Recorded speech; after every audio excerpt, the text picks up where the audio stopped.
Hi, I am Souvanik and welcome to Learnohub, जहां आप पढ़ सकते हैं physics, chemistry, math and biology बिल्कुल फ्री ओनली एट learnohub.com।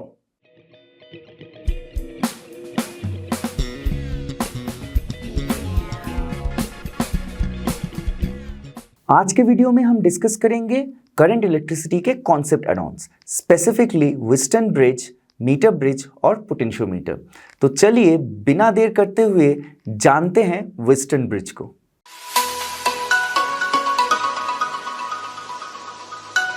आइए चलिए अब डिस्कस करते हैं व्हिटस्टन ब्रिज को। व्हिटस्टन ब्रिज आखिर है क्या?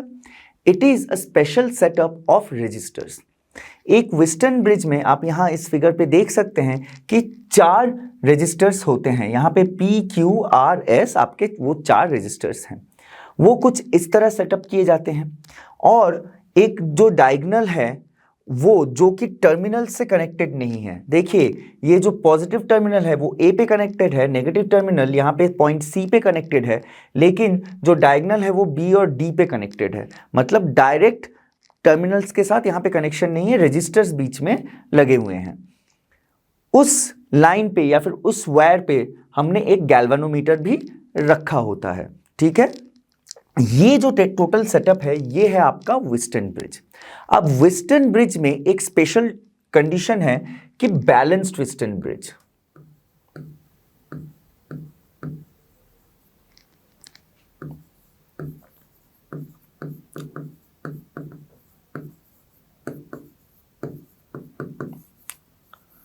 बैलेंस्ड व्हिटस्टन ब्रिज का मतलब क्या है? ये वो सिचुएशन है जब current through this line will be zero, मतलब current passing through galvanometer G will be zero. इसका मतलब IG is equal to zero. This is the condition for a balanced Wheatstone bridge. So this is the condition for balanced Wheatstone bridge. जब ये condition fulfil होता है तब हमें एक consequence मिलता है। वो होता है कि ये जो दो रेजिस्टर्स हैं P, Q, उनका ratio will be equal to the ratio of R by S, यानी कि we get P by Q is equal to R by S। काफी आसान है। So P by Q is equal to R by S। आसान है लेकिन बहुत important है। इसका प्रैक्टिकल यूसेज हम मीटर ब्रिज में देखेंगे और न्यूमेरिकल सॉल्व करते वक्त इसको काफ़ी यूज़ किया जाता है। जब आपके पास कोई सर्किट डायग्राम सॉल्व करने के लिए आते हैं जो कि व्हिटस्टन ब्रिज से इक्विवेलेंट हो या फिर व्हिटस्टन ब्रिज ही हो लेकिन डिफरेंट टाइप के हो, तो आप अगर उसको व्हिटस्टन ब्रिज के तरह से रिकॉग्नाइज कर ले और एक बैलेंस्ड कंडीशन में ये फॉर्मूला डाल दें तो आप कोई भी रजिस्टर का आप निकाल सकते हैं रेजिस्टेंस। यहाँ पे देखिए कुछ एग्जाम्पल्स हैं डिफरेंट टाइप्स और diagrams of a Wheatstone bridge के। सो पहले वाले में यहाँ से करंट फ्लो नहीं करेगा, ये हो जाएगा आपका IG। दूसरे वाले में ये आपका IG। तीसरे वाले में ये आपका IG। ये तीनों ही जीरो होगा, यहाँ पे भी जीरो, यहाँ पे भी जीरो, यहाँ पे भी जीरो। अगर ये जीरो ना होता ये काफ़ी कॉम्प्लिकेटेड हो जाते सॉल्व करने के लिए, लेकिन due to the balanced Wheatstone bridge condition ये काफ़ी आसानी से अब सॉल्व हो जाते हैं। तो चलिए एक सवाल भी कर लेते हैं। ये सवाल हमसे क्या पूछ रहा है? ये पूछ रहा है कि इस वाले फिगर में आपका इक्विवेलेंट रेजिस्टेंस कितना होगा। अब इसको थोड़ा ध्यान से देखिए, इसको हम एक्चुअली सिंप्लीफाई कर सकते हैं। तो आइए चलते हैं। ठीक है, यहाँ पे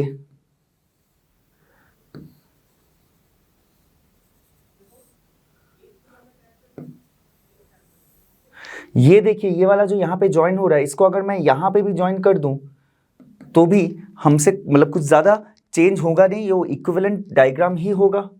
तो मैंने इसको यहाँ ज्वाइन कर दिया है। ठीक है, और फिर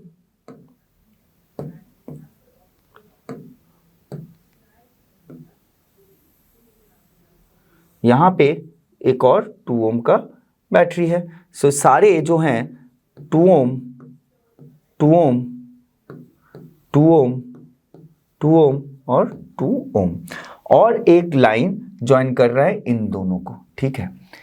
अब देखिए, इसको फिलहाल के लिए भूल जाइए। ये आपका व्हिटस्टन ब्रिज जैसा दिख रहा है कि नहीं दिख रहा है?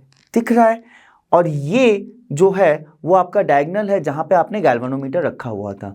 तो बैलेंस्ड कंडीशन में यहां से कोई करंट पास नहीं करेगा, तो इसको मैं अवॉइड कर सकता हूं, ठीक है। तो अब देखिए, अब ये काफी आसान हो गया कि नहीं, इस डायग्राम से इस डायग्राम तक। देखिए यहाँ पे 2 ओम सीरीज में है, यहाँ पे भी सीरीज में है, और बाकी ये 3 पैरेलल में है। बहुत ही सिंपल सा सवाल है। तो फिर 2 ओम सीरीज में है तो कितना बन जाता है? 4 ओम। तो हमारा पहला वाला बन गया 4 ओम, दूसरा वाला कितना है? 2 सेम, सो 4 ओम, ठीक है। तीसरा वाला 2 ओम, ये भी 4 ओम। अब देखिए, ये 4 ओम और ये 4 ओम आपका पैरेलल में है, तो ये कितना बन जाएगा? 1/4 plus 1/4 is equal to 1/r, यानी कि इक्विवेलेंट। तो ये हम लिख सकते हैं। सो इन दोनों का क्या होगा? r is equal to 4/2 which is 2 ohm. तो इन दोनों का इक्विवेलेंट 2 ओम हो गया। तो इसको फाइनली हम एक डायग्राम जो बहुत ही सिंप्लीफाइड डायग्राम है, वो है ए और बी टर्मिनल, और यहां पे 2 ओम बाहर, और यहां पे ये वाला भी 2 ओम। तो 2 ओम वाले अब पैरेलल में है। तो इसका जो फाइनल रिजल्ट है आर नेट, वो कितना हो जाएगा? देखिए 2 divided by 2 which is equal to 1 ohm. Parallel में है, पैरेलल का फॉर्मूला क्या है यहां पे लिख देता हूं ताकि आपको आसानी हो। 1/r is 1/r1 plus 1/r2 यहां पे। सो क्या बन जाता है? r1 r2 ऊपर r2 plus r1, that means जो r है वो क्या हो गया? r1 r2 by r1 plus r2, ठीक है। यहां पे देखिए 2 ओम है, 2 ओम है, और इस केस में 4 है, तो मैं सिर्फ 2 ओम का सॉल्व कर देता हूं। तो यहां पे आप लिख लीजिए। सो r फॉर 2 ओम क्या हो गया? यहां पे देखिए r1 क्या है? 2, r2 क्या है? 2, तो यहां पे 2 मल्टीप्लाइड है 4, नीचे क्या है? सेम 2 प्लस 2 कितना हो गया? 4 विच इज 1 ओम। यहां पे भी 1 ओम आ गया। मैंने ये डायरेक्टली थोड़ा सिंप्लीफाइड वे में आसानी से इजीली, स्पेस नहीं होता तो लिख दिया था, ठीक है। ये आपका पैरेलल ने हमने कैलकुलेट कर लिया। 4 ओम का भी एग्जैक्टली ऐसे ही कैलकुलेट किया गया था, ठीक है। तो आप देख सकते हैं, just because I know about Wheatstone bridge, मैंने इस लाइन को हटा पाया, इस वजह से ये जो डायग्राम्स है ये काफ़ी इजी बन गए और मुझे बहुत आसानी हुई इसको कैलकुलेट करने में। या 2 और 4 को मल्टीप्लाई करना और ऐड करना, इसको थोड़ी ना कैलकुलेशन कहा जाता है, ये तो काफ़ी आसान चीज़ें होती हैं। तो ये आसानी से निकल गया हमारा जो last equivalent resistance for this diagram और फॉर दिस सेटअप। तो चलिए एक और सवाल कर लेते हैं व्हिटस्टन ब्रिज पे बेस करके। ये सवाल आपसे क्या पूछ रहा है कि आपके पास ये गिवन सर्किट है, आपको निकालना है कि कितना current R is equal to 2 ohm से गुजर रहा है, मतलब total current on in the circuit कितना है due to this entirety of the setup, वही आपको निकालना है। तो उसको निकालने के लिए हमें इक्विवेलेंट रेजिस्टेंस इस पूरे सेटअप का निकालना पड़ेगा। ये दिखता थोड़ा कॉम्प्लिकेटेड है पर उतना कॉम्प्लिकेटेड है नहीं। हम देखेंगे कि इसको आसानी से कैसे हम सॉल्व कर सकते हैं, ठीक है। तो पहले एक लूप ले लेते हैं, loop A B C E A. So A B C E A. अब देखिए इस वाले लूप में बैलेंस्ड केस में ये व्हिटस्टन ब्रिज हुआ कि नहीं? देखिए यहां पे ये 2 कॉर्नर्स, यहां पे ये 2 कॉर्नर्स और उनको ज्वाइन करता हुआ 8 ओम का रजिस्टर। तो मैं इसको 0 ले सकता हूं, यहां से कोई करंट जाएगा नहीं in balanced case of a Wheatstone bridge. तो लूप में क्या हो गया? ये बन गया आपका first register, second register, third and fourth. तो यहाँ पे देखिए ये सीरीज में और दोनों पैरेलल में बन गए। तो यहाँ पे कितना हो जाएगा सीरीज में, ये हो जाएगा आपका इक्विवेलेंट 3 और ये हो जाएगा आपका 6। तो इनका जो इक्विवेलेंट रेजिस्टेंस है उसको मैं R A B C E A लिखता हूं। वो कितना बनेगा, ये इंटू ये डिवाइडेड बाई ये प्लस ये, मतलब 1 + 2 multiplied by 2 + 4 divided by 1 + 2 plus 2 + 4 कितना हुआ, ये देखिए 3 × 6 यानी 3 × 6 यानी 18। नीचे कितना 3 + 6 यानी 9, that is equal to 2 ohm. तो ये जो पूरा सेटअप है A से C तक वो आपका 2 ओम का है। तो मैं इतना बड़ा ना लिख के इसको ये RAC लिख देता हूं विच इज इक्वल टू 2 ओम। अब इन लूप AC, अब ये सारा सेटअप तो चला गया, सिर्फ यहां पे एक 2 ओम वाला रजिस्टर आ गया इन सारे के इक्विवेलेंस में। तो अब मैं लेता हूं ACDFGA। सो ACDFHA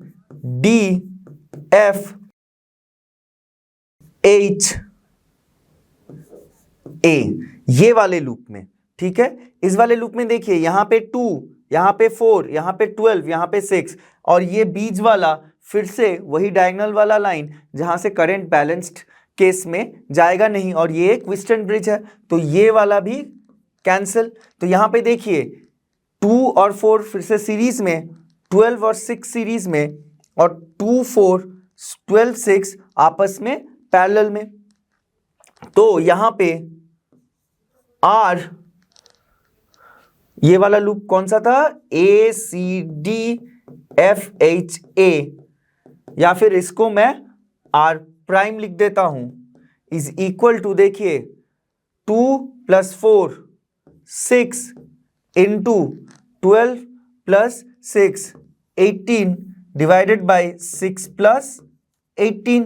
फॉर्मूला पैरेलल, और पैरेलल के केस में ऐसा ही होता है। तो देखिए 6 × 18 उसको अभी फिलहाल ऐसे ही रखते हैं, 6 + 18 कितना होता है 24। सो ये हो गया आपका 24। देखिए 2 से मैं डिवाइड कर सकता हूं, सो ये हो गया आपका 3, ये हो गया आपका 12। मैं फिर से 2 से कर सकता हूं, ये 6, 2 से करूंगा तो ये 9, फिर से 3 से कर सकता हूं, ये हो गया 2, तो मेरे पास रह गया 4.5 ओम। तो ये जो टोटल सेटअप है इसका इक्विवेलेंट निकल गया मेरा 4.5 ओम। उसके साथ मुझे 2 ओम और ऐड करना पड़ेगा, क्योंकि ये जो 2 ओम है ये पूरे सेटअप के साथ सीरीज में है। तो हमारा R equivalent of the circuit क्या हो गया, R + R prime which is 2 + 4.5 which is nothing but 6.5 ओम। अब ये हमारा रेजिस्टेंस हो गया सर्किट का, ठीक है। पोटेंशियल कितना है 6.5। So I which is equal to V/R कितना बन जाएगा, पोटेंशियल 6.5, रेजिस्टेंस 6.5, I बन गया 1 एम्पियर। तो यही 1 एम्पियर जो I है वो आपके रेजिस्टेंस 2 ओम से गुजरेगा। तो इस सवाल का जो सॉल्यूशन हो गया वो हो गया 1 एम्पियर। तो चलिए अब हम डिस्कस करते हैं मीटर ब्रिज को। ये जो मीटर ब्रिज है ये व्हिटस्टन ब्रिज के प्रिंसिपल पे ही काम करता है। मतलब अगर हम एक मीटर ब्रिज को बैलेंस कर लें तो हम उससे किसी एक रेजिस्टर का रेजिस्टेंस निकाल सकते हैं। तो आइए चलिए जानते हैं कि मीटर ब्रिज दिखता कैसा है। जो मीटर ब्रिज है वो कुछ इस तरीके का दिखता है। आपका जो A और C है उसके बीच में एक वायर लगा होता है जो कि आपका एक समझ लीजिए एक रेजिस्टर हो गया। उस वायर में पर यूनिट लेंथ जो रेजिस्टेंस होगा वो होगा आपका X। So resistance per unit length in the wire is equal to X. ठीक है, अब देखिए ये आपका वायर हो गया।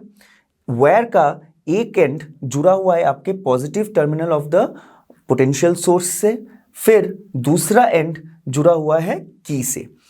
लेकिन ये जो वायर है ये ऑल्सो जुड़ा हुआ है जॉकी के थ्रू एक और सर्किट से, जहां पे एक रेजिस्टेंस R और एक रेजिस्टेंस S लगा हुआ है। तो देखिए ये जो है ये एक व्हिटस्टन ब्रिज की तरह ही हो रहा है। यहाँ पे ये जो जॉकी है, जॉकी मतलब एक ऐसा इंस्ट्रूमेंट होता है जो कि वायर पे स्लाइड कर सकता है। जॉकी, ये वाले चीज को आपको जॉकी कहा जाता है। ठीक है, ये जो जॉकी है ये इस वायर पे स्लाइड कर सकता है और ये स्लाइड करके हमें वो पॉइंट बताता है जहां पे ये जो होल सर्किट है वो बैलेंस्ड होता है, लाइक ए व्हिटस्टन ब्रिज। यहां पे देखिए जॉकी पे गैल्वेनोमीटर लगा हुआ है, तो जब ये बैलेंस्ड पॉइंट पे आ जाएगा तब गैल्वेनोमीटर का जो रीडिंग है वो 0 हो जाएगा, मतलब कोई भी करंट इस वायर से फ्लो नहीं करेगा। उस केस में R/S will be equal to the पहला पोर्शन, ठीक है, R के साथ जो पोर्शन है डिवाइडेड बाय दूसरा पोर्शन S के साथ जो पोर्शन है। ये वाला comes from directly from Wheatstone bridge. P/Q is equal to R/S, जो वहां पे था resistor 1 divided by resistor 2 is equal to resistor 3 divided by resistor 4। यहां पे फिर 4 रेजिस्टर इक्विवेलेंट बन जाएंगे और ये टोटल सेटअप व्हिटस्टन ब्रिज का बन जाएगा।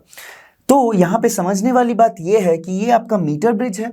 तो यहां पे जो पोर्शन, समझिए जो बैलेंस्ड पॉइंट आपने जॉकी से निकाला, तो ये जो पहला पोर्शन अगर हम उसको L ले ले तो जो दूसरा पोर्शन वो कितना होगा 100 माइनस L। 100 सेंटीमीटर 1 मीटर में होता है, तो 100 माइनस L। तो हम ये लिख सकते हैं, so let AB, length of AB क्या है, length of like the distance between A and B, where B is the balancing point of a particular circuit। और मीटर ब्रिज के इस केस में बैलेंसिंग पॉइंट B है, ठीक है, is equal to L। So BC कितना होगा, BC will be 100 minus L। ये तो लेंथ हो गया। अब इस लेंथ का जब हमें रेजिस्टेंस निकालना हो हम कैसे निकाल सकते हैं, X इंटू L। ये रेजिस्टेंस पर यूनिट लेंथ है, इंटू अगर मैं टोटल लेंथ कर दूं तो मुझे टोटल रेजिस्टेंस निकल जाएगा। सो यहां पे लिख दीजिए resistance of AB is equal to X into L हो गया। Now resistance of BC will be X 100 minus L। ये लेंथ 100 माइनस L है, उसके साथ रेजिस्टेंस पर यूनिट लेंथ को मल्टीप्लाई कर देंगे तो हमें टोटल रेजिस्टेंस निकल गया उस लेंथ के लिए। अब देखिए इन बैलेंस्ड कंडीशन हमने पहले ही डिस्कस किया था कि जॉकी उसी पॉइंट पे आके रुकेगा जहां पे गैल्वेनोमीटर के थ्रू कोई करंट जा नहीं रहा होगा और वो हमारा बैलेंस पॉइंट हो जाएगा। So in balanced condition R/S will be equal to AB का रेजिस्टेंस डिवाइडेड बाई BC का रेजिस्टेंस कितना है XL divided by X 100 minus L। XX cancels out and we get, देखिए अब S कितना बन जाएगा, S is equal to R 100 minus L divided by L। So R 100 minus L divided by L। तो अगर आपको S निकालना हो तो आप इस फॉर्मूला से निकाल सकते हैं। अगर आपको दोनों में कंपैरिजन करना हो तो ये फॉर्मूला आपका काम आ जाएगा। देखिए यहाँ पे मैंने नोट कर दिया है एट द एंड कि S equal to R 100 minus L by L और R by S is L by 100 minus L। तो ये तो हो गया मैथमेटिकल स्ट्रक्चर, मतलब आप यहां से कैसे न्यूमेरिकल कर सकते हैं वो आप यहां से देख सकते हैं। तो यहाँ पे मैंने उसी को नोट कर लिया है कि अगर आपको अननोन रेजिस्टेंस S निकालना हो और R आपका नोन हो तो आप इस फॉर्मूला से निकाल सकते हैं, और अगर आपको दोनों रेजिस्टेंस के बीच में आपको कंपैरिजन चाहिए या फिर रेशियो चाहिए तो आप इस फॉर्मूला से निकाल सकते हैं। अब ये जो मीटर ब्रिज है इसको हम स्लाइड वायर ब्रिज और कैली फॉस्टर ब्रिज भी बुलाते हैं। स्लाइड वायर ब्रिज क्यों बुलाते हैं आप यहां देख सकते हैं, जॉकी को स्लाइड करके वायर पे आपने बैलेंस पॉइंट निकाला है, इसलिए इसको स्लाइड वायर ब्रिज बोला जाता है। तो चलिए एक न्यूमेरिकल कर लेते हैं मीटर ब्रिज पे बेस करके। सो हमसे सवाल क्या कह रहा है कि इन द फॉलोइंग सर्किट, यहाँ पे ये आपका सर्किट है जो कि एक मीटर ब्रिज है, is shown in its balance state, मतलब meter bridge is shown in its balance state. तो यहाँ पे ये जो मीटर ब्रिज है वो बैलेंस्ड है, ठीक है। सो G से कोई करंट जा नहीं रहा है, IG is 0। The metre bridge wire has a resistance of 1 ohm by centimetre, मतलब ये जो वायर AB है उसका जो रेजिस्टेंस पर यूनिट लेंथ है वो है 1 ओम बाई सेंटीमीटर, या फिर 1 ओम उसका रेजिस्टेंस पर यूनिट लेंथ है। Now calculate the value of the unknown resistance X, यहाँ पे X है, and the current drawn from the battery. तो पहले पहला वाला सॉल्व करते हैं, इसमें पहले निकाल लेते हैं। चलिए देखिए ये जो रेजिस्टेंस है बैलेंस स्टेट में दो हिस्सों में बांट रहा है, पहला L1 लेंथ का रेजिस्टेंस, दूसरा 100 माइनस L1 का रेजिस्टेंस। तो पहले वाले को मैं नेम कर देता हूं P और दूसरे वाले को Q, ठीक है। सो P का वैल्यू कितना होगा, P will be L1 into this, so L1 कितना है यहाँ पे दिया हुआ है 40, so 40 cm, so 40 cm into 1 ohm per cm, that gives me 40 ohm. Similarly Q will be 60 ohm. अब P और Q निकल गया। यहाँ पे देखिए ये हमारा क्या है R, ये हमारा S, so in balanced state हमारा R by S is equal to P by Q, which gives me R कितना है X, S कितना है 6, P कितना है 40 और यहाँ पे ये 60, 6 कट गया तो X हमारा कितना वैल्यू निकल गया, X इज इक्वल टू 4 ओम, ठीक है। ये हमारा अननोन X रेजिस्टेंस का वैल्यू निकल गया। तो ये जो है ये हमारा बन गया आपका 4 ओम। ओके, अब नेक्स्ट वाले पे चलते हैं। नेक्स्ट वाला क्या कहता है, the current drawn from the battery. तो current drawn from the battery के लिए हमें इस सिस्टम का, ठीक है, इस सेटअप का हमें इक्विवेलेंट रेजिस्टेंस निकालना होगा। देखिए ये वाला तो अब 0 है क्योंकि बैलेंस स्टेट है तो IG 0 है। तो यहाँ पे देखिए ये जो X यानी कि 4 ओम वाला रेजिस्टेंस है वो 6 ओम के साथ सीरीज में है और ये दोनों ऑब्वियसली सीरीज में है और आपस में ये जो दोनों हैं, ठीक है, ये पैरेलल में है। तो अगर मुझे R इक्विवेलेंट निकालना हो तो मेरा फॉर्मूला क्या हो जाएगा, R equivalent is equal to this plus this multiplied with this plus this divided by this, इन ऊपर का जो इक्विवेलेंट रेजिस्टेंस वो है this plus this plus this plus this, यानी यहां पे लिख लेते हैं R plus S multiplied by P plus Q divided by R plus S plus P plus Q, ठीक है। ये फॉर्मूला से ही आता है डायरेक्ट, तो वैल्यूज पुट कर देते हैं।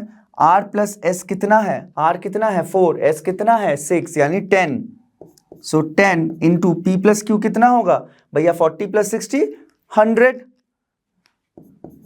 100 डिवाइडेड बाई यहाँ पे फिर से 10 प्लस 100 विच गिव्स मी, यहाँ पे देखिए 100 बाई 11, ठीक है, सिंपल कैलकुलेशन है। ये हमारा है आर इक्विवेलेंट, ठीक है। अब हम पोटेंशियल जानते हैं, बैटरी का पोटेंशियल कितना है 6 वोल्ट। अगर हमारे पास सर्किट का रेजिस्टेंस है और पोटेंशियल दिया हुआ है तो हम करंट भी निकाल सकते हैं विद द फॉर्मूला आई। कितना करंट ड्रॉ हो रहा है बैटरी से, यानी सर्किट में कितना करंट फ्लो कर रहा है, I is equal to V by R equivalent. V कितना है 6, आर इक्विवेलेंट कितना है 100/11, तो यहाँ पे 100 नीचे 11 ऊपर, ये कितना बन जाता है 66 divided by 100 which is 0.66। So our I is equal to 0.66 ampere. तो हमारा अननोन x का वैल्यू है 4 ओम और the current drawn from the battery into the circuit is 0.66 ampere. तो चलिए एक और सवाल कर लेते हैं। यहाँ पे क्या कहा जा रहा है कि resistance in 2 gaps of the metre bridge are 10 ohm, मतलब R और S दिया हुआ है 10 और 30 ohm respectively. If the resistance are interchanged the balance point shifts by, मतलब पहले केस में जो R था वो 10 ओम था, S था 30 ओम। दूसरे वाले केस में उलट जाएगा, यानी R 30 ओम और S 10 ओम बन जाएगा। तो सवाल ये है कि जो बैलेंस्ड पॉइंट है, मतलब जहां पे जिस मीटर के जिस पोजीशन पे बैलेंस हो रहा था पहले केस में, वो कितना शिफ्ट होगा। तो पहले वाले केस में देख लेते हैं, दोनों ही केस में ये बैलेंस्ड व्हिस्टन ब्रिज या फिर बैलेंस्ड मीटर ब्रिज है। तो यहाँ पे R by S will be given as L 100 minus L, ठीक है। L is the distance from point A to the jockey, जहां पे बैलेंस हो रहा है उस पॉइंट तक का। तो यहां पे L का वैल्यू हम निकाल सकते हैं। R कितना है 10, S 30, so 10/30 is equal to L by 100 minus L, ठीक है। तो क्या हो गया 3L is equal to 100 minus L, ठीक, ओके। नाउ ये L यहां आ जाएगा, सो आपका बन जाता है 4L is equal to 100 which is L equal to 100/4 which is 25 cm। तो पहले वाले केस में इन फर्स्ट केस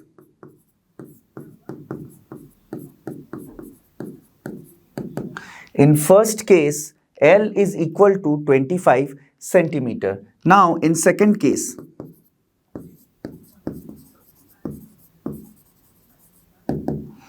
अब R कितना है 30, सो 30/10 इज इक्वल टू, यहाँ पे L लिया हुआ है तो इसको मैं L प्राइम ले लेता हूं, जो नया पोजीशन होगा L prime 100 minus L prime, ठीक है।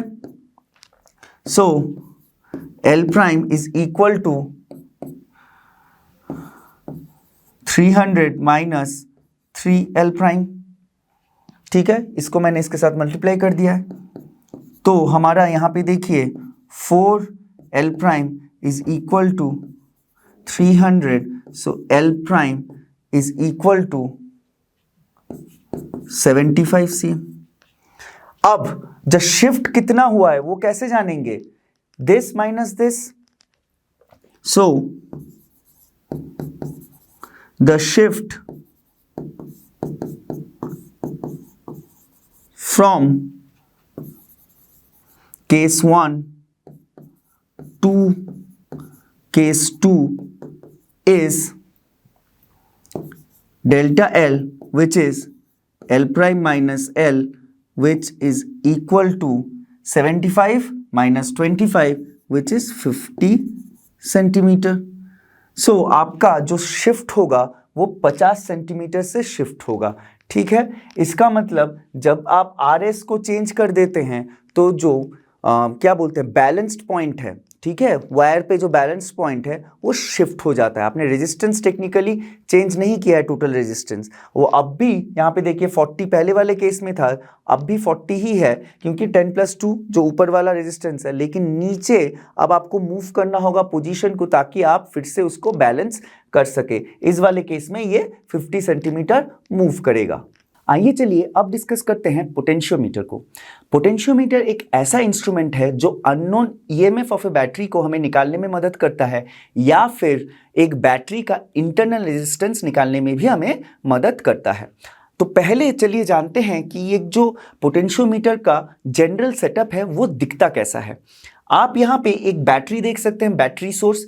ये जो बैटरी है इसका हमें ईएमएफ नहीं निकालना है, ये ईएमएफ हमें पता होता है। ये है एक सोर्स जो कि सर्किट में आपके करंट को जनरेट करता है या फिर करंट को इंट्रोड्यूस करता है। उसके जो पॉजिटिव टर्मिनल है उससे एक एमीटर जुड़ा हुआ है और नेगेटिव टर्मिनल से एक रियोस्टैट जुड़ा हुआ है। अभी रियोस्टैट क्या होता है? रियोस्टैट होता है एक variable resistance.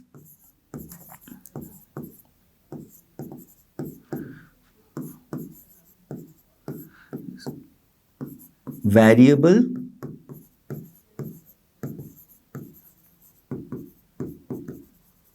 Resistance. Variable resistance मतलब हम जनरली यहां पे एक कांस्टेंट रेजिस्टेंस लगा देते हैं। ये जो वेरिएबल रेजिस्टेंस है इसमें कई सारे रेजिस्टेंस होते हैं, तो डिपेंडिंग ऑन आवर नेसेसिटी हम कोई भी रेजिस्टेंस उस जो गिवन सेट से चूज कर सकते हैं। अब देखिए ये एमीटर से एक वायर आके आपके पॉइंट ए पे मिलता है, जहां से ये डिवाइड होता है, एक तरफ ये जाता है आर की तरफ, ठीक है, वो फिर से आपके 200 और 300 फिर बी से होके आपके रियोस्टैट में ज्वाइन होता है थ्रू अ की। ये हो गया आपका एक की, ठीक है। और दूसरी तरफ ए से जो और एक वायर निकलता है वो गैल्वानोमीटर के होते हुए एक जॉकी पे आके मिलता है जो कि स्लाइड करता है इन वायर्स पे, ठीक है। अब ईच वायर आपका 100 सेंटीमीटर या फिर 1 मीटर का है, तो यहां पे टोटल वायर लेंथ 400 सेंटीमीटर का हो गया। अब एट बैलेंस्ड पॉइंट गैल्वानोमीटर से कोई करंट गुजरेगा नहीं। अब जब हमें किसी बैटरी का इंटरनल रेजिस्टेंस निकालना हो या फिर कोई ईएमएफ निकालना हो तो हम उसे यहाँ पे ज्वाइन करते हैं विद द गैल्वानोमीटर, फिर हम बैलेंस पॉइंट निकालते हैं और उससे हम कैलकुलेट करते हैं। हम थोड़ी देर में देखेंगे कि वो काम कैसे एग्जैक्टली पोटेंशियोमीटर करता है और उसके अप्लाई करके हम ये दो चीज़ें कैसे निकाल सकते हैं। ये जो हो गया ये आपका एक general circuit diagram of a potentiometer है। यहां पे दो चीजें गौर करने वाली हैं। पहली, potentiometer does not draw any current, ठीक है। जब आप पोटेंशियोमीटर को यूज करते हैं तो पोटेंशियोमीटर खुद कोई करंट ड्रॉ नहीं करता है। Potentiometer it is also equivalent to an ideal voltmeter। हमें पता है आइडियल वोल्टमीटर में क्या होता है कि रेजिस्टेंस इंफिनिटी होता है, मतलब बहुत ज्यादा रेजिस्टेंस होता है। यहां पे भी रेजिस्टेंस बहुत ज्यादा होता है, इसीलिए इक्विवेलेंट टू आइडियल वोल्टमीटर कहा जाता है। ये बहुत एक्यूरेटली आपका पोटेंशियल या फिर ईएमएफ मेजर करके आपको बोल सकता है। तो चलिए अब डिस्कस करते हैं प्रिंसिपल ऑफ पोटेंशियोमीटर। तो ये जो पोटेंशियोमीटर है ये कौन से प्रिंसिपल पे बेस करके काम करता है? सो व्हाट डज इट से? When through a wire of uniform cross section and composition, मतलब अगर आपके पास कोई ऐसा वायर है, जैसा कि हमने पोटेंशियोमीटर वाले डायग्राम में देखा था, वहां पे वायर थे, वो वायर के दो कंडीशन है। जो composition of the wire should be same all through out the length and the cross section also should be same for all throughout the length of the wire, ठीक है। मतलब पूरे लेंथ में उसका क्रॉस सेक्शन भी same होना चाहिए और कॉम्पोजिशन भी सेम होना चाहिए। Then a constant amount of current flows, और उसमें से constant amount of current flow कर रहा हो। Then the potential drop across the wire, मतलब जो वायर है उसके अक्रॉस जो पोटेंशियल ड्रॉप होगा that is directly proportional to its length. तो ये है प्रिंसिपल जिसको ऊपर बेस करके पोटेंशियोमीटर काम करता है या फिर फंक्शन करता है, ठीक है। यहां पे तीन कंडीशंस आ गई हैं। इसका मतलब क्रॉस सेक्शन सेम होना चाहिए through out the length, composition same होना चाहिए through out the length of the wire, and जो करंट फ्लो कर रहा है वायर में वो भी कांस्टेंट करंट होना चाहिए। इसका मतलब करंट फ्लक्चुएशन नहीं होनी चाहिए।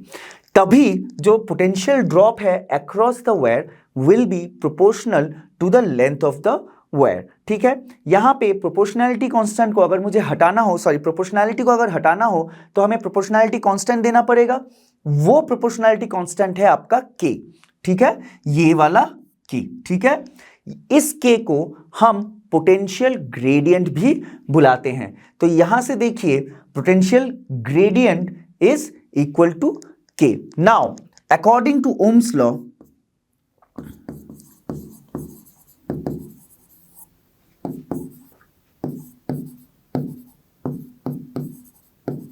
हम क्या जानते हैं?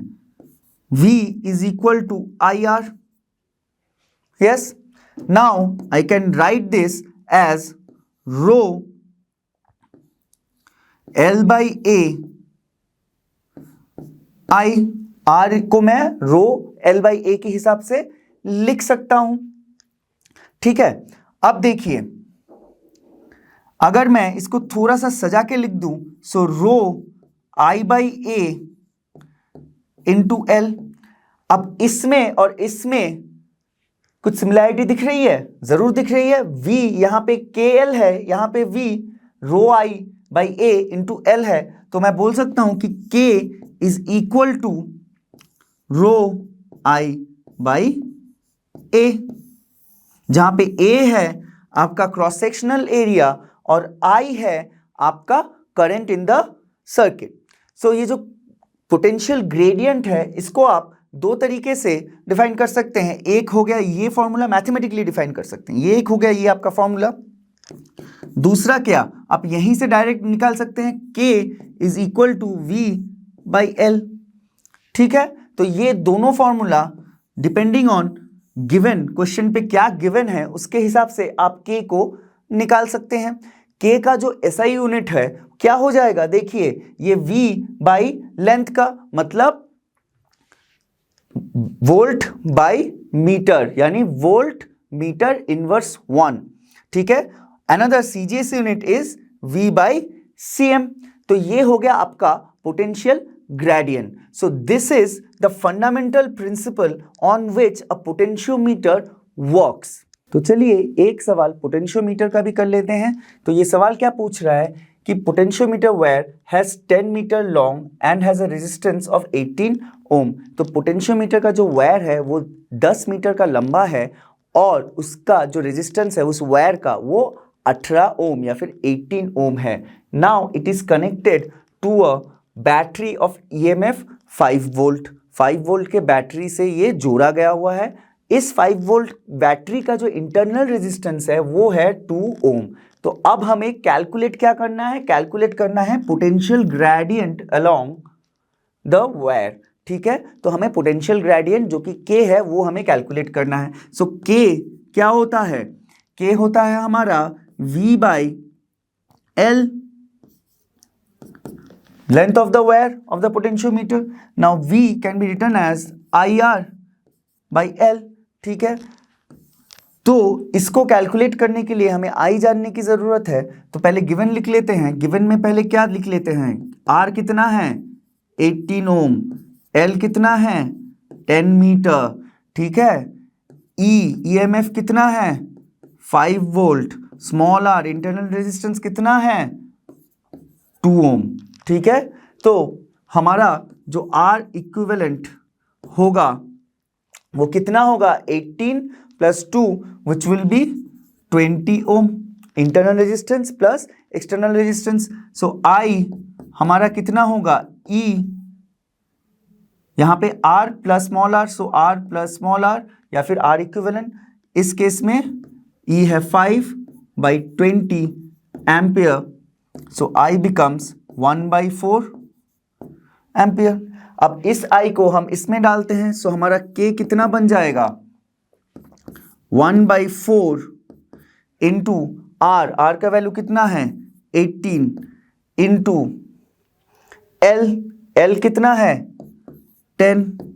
अब 4, सो 18 को 4 से मुझे डिवाइड करना है. सो 9, 4.5 डिवाइडेड बाई 10 और यहाँ पे K V बाई M. सो हमारा K कितना निकल जाता है? 0.45 V by M.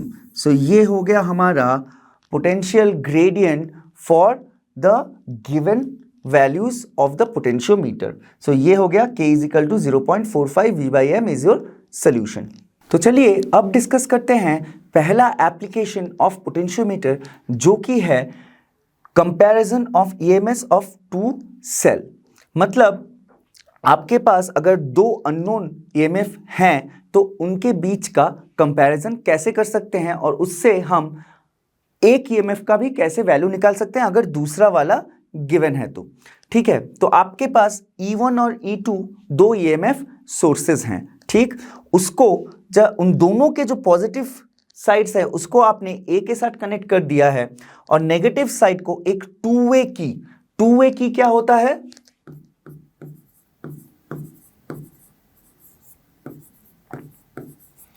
Two way की होता है।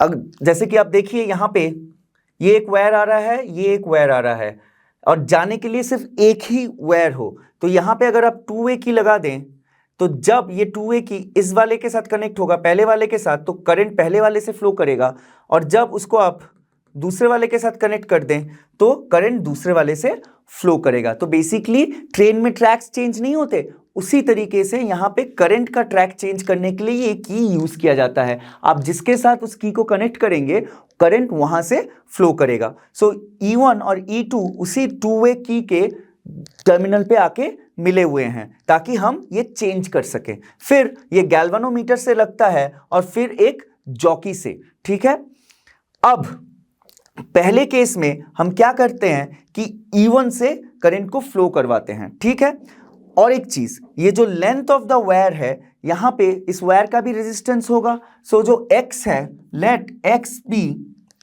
Resistance of the wire per unit length. So X is resistance of the wire per unit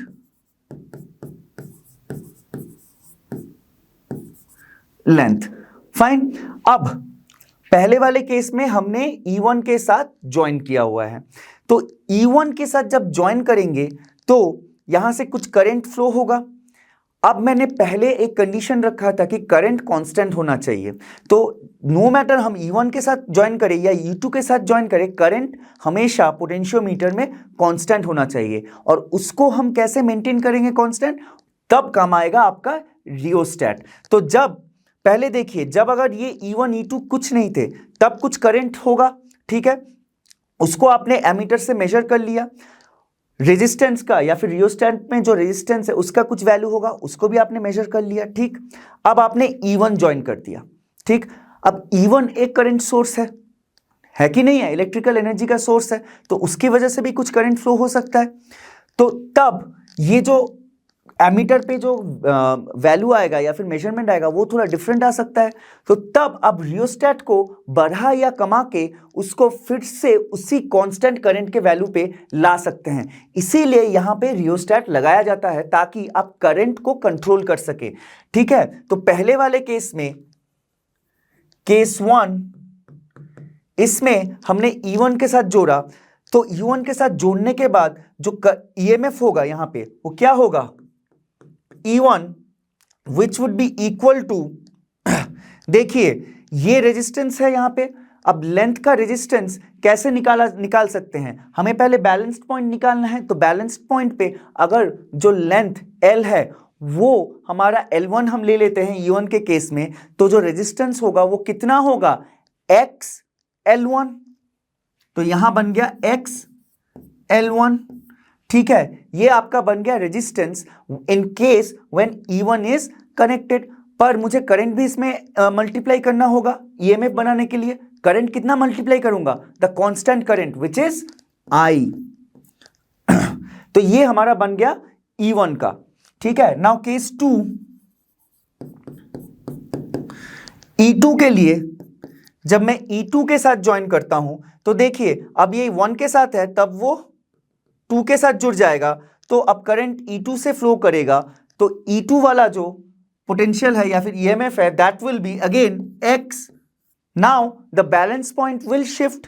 तो अब उस बैलेंस पॉइंट को मैं L2 लेता हूं, लेकिन करंट में चेंज नहीं आएगा क्योंकि मैं रियोस्टेट से फिर से उसे फिक्स करूंगा। करने के बाद यहां पे करंट फिर से मैं I ही लिख सकता हूं। ठीक है, तो हमारे पास E1 और E2 का आ गया। अब let's divide E1 by E2। So E1 by E2 क्या बन जाएगा, देखिए I कॉमन है, cancels out each other, X भी कॉमन है, कैंसिल्स आउट ईच अदर, सो हमारे पास रह जाता है L1 by L2. So therefore this is the formula which can be used to compare both the EMF sources with each other. अगर आपके पास E1 दिया हुआ है तो आप E2 निकाल सकते हैं एंड वाइस वर्सा, गिवन आप L1 और L2 मेजर कर ले पोटेंशियोमीटर से. तो चलिए एक न्यूमेरिकल भी कर लेते हैं. यहाँ पे ये न्यूमेरिकल क्या कह रहा है कि आपके पास एक पोटेंशियोमीटर अरेंजमेंट है, ठीक है, उसका जो EMF ऑफ द सेल है वो 1.25 वोल्ट है, ठीक है.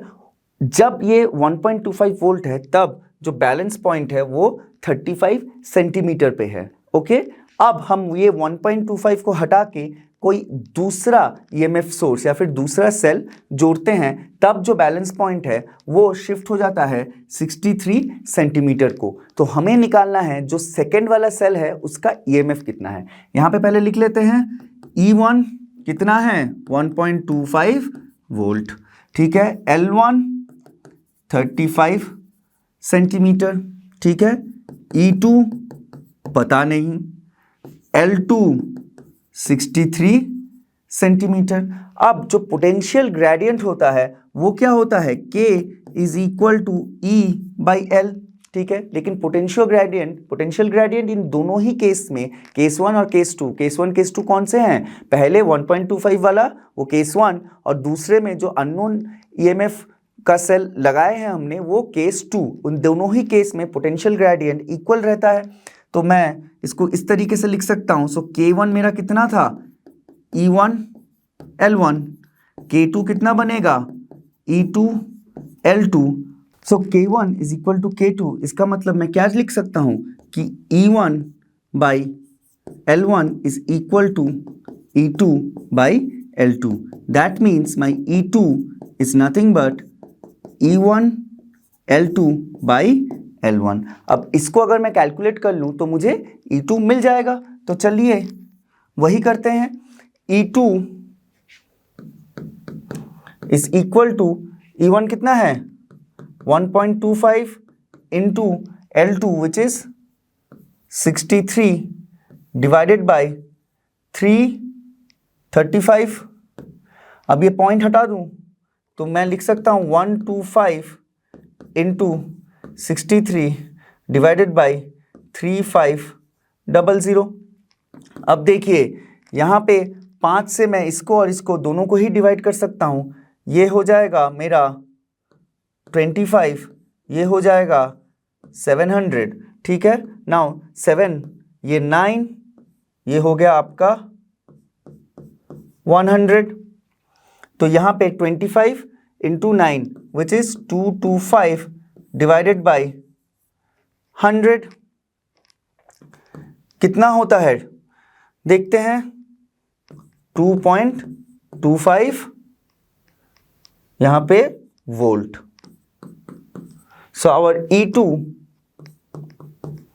Is equal to 2.25 volt. So जो अननोन EMF सोर्स यानी कि अननोन इलेक्ट्रिक सेल हमने लगाया था सेकेंड केस में वो क्या बन जाता है 2.25 वोल्ट का निकल आता है. ओके, सो ये हो गया आपके इस सवाल का जवाब.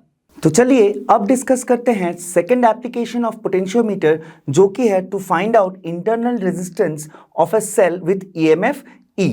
ठीक है, तो आपने अब एक इलेक्ट्रिक सेल लगा दिया है जिसका EMF है जो है वो E है.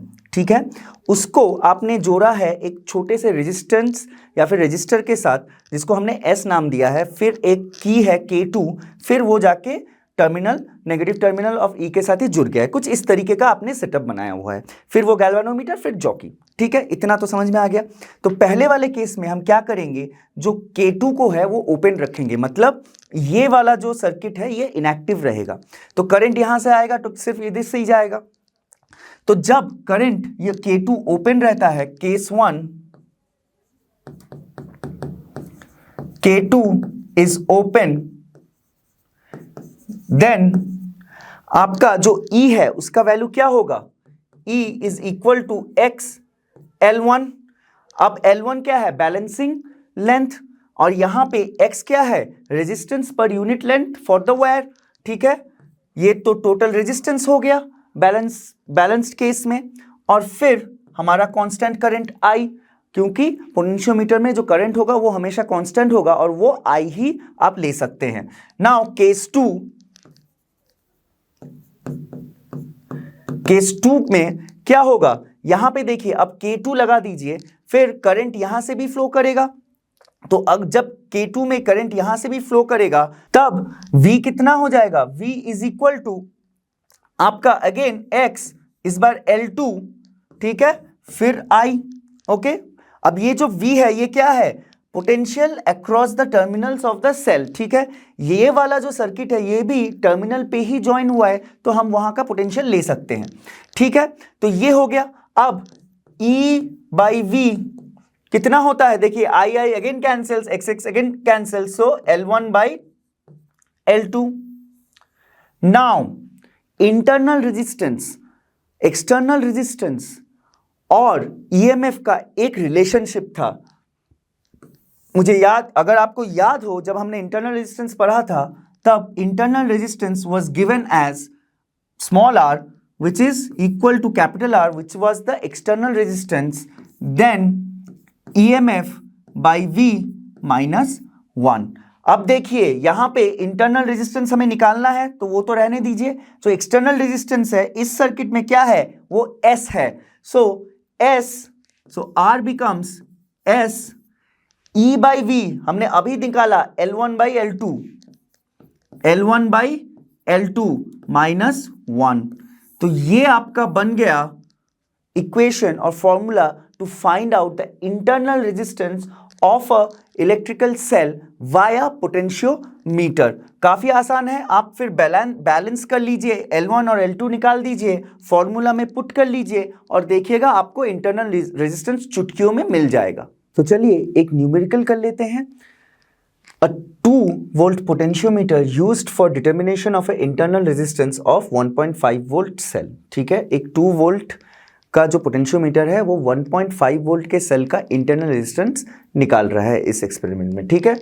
The balance point of the cell in open circuit, open circuit मतलब जब की इंसर्टेड नहीं है, स्विच्ड ऑफ है, तब बैलेंस पॉइंट कितना था, 76.3 सेंटीमीटर। सो हमारा L1 कितना है, 76.3 centimeter. When a resistor of 9.5 ohm is used in the external circuit में resistance use हुआ है, इसका मतलब ये हमारा external resistance कितना है, 9.5 ohm, ठीक है। Circuit of the cell, the balance point shifts, तो अब balance point कितना shift हो गया, कितना हुआ, L2 64.8 centimeter, okay, of the potentiometer. हमें क्या निकालना है, internal resistance of the cell of 1.5 volt वाले सेल का इंटरनल रेजिस्टेंस R। तो R का फॉर्मूला क्या है, कैपिटल R, ठीक है, L1 बाई L2 माइनस 1। सारी चीजें दी हुई हैं, हमको सिर्फ वैल्यू पुट करनी है। सो R कितना है, 9.5, L1 कितना है, 76.3, L2 कितना है, 64.8 माइनस 1, ये कितना निकल जाएगा, सो R हमारा बन जाएगा 1.69 ओम, ठीक है। ये आपका बन गया internal resistance of a 1.5 volt cell measured through a potentiometer of 2 volt, ठीक है। ये आपका आंसर फॉर दिस न्यूमेरिकल। आज के लिए बस इतना ही। Until next time, take care and study hard. और हम सभी जानते हैं लर्नो हब फ्री है पर बेस्ट है।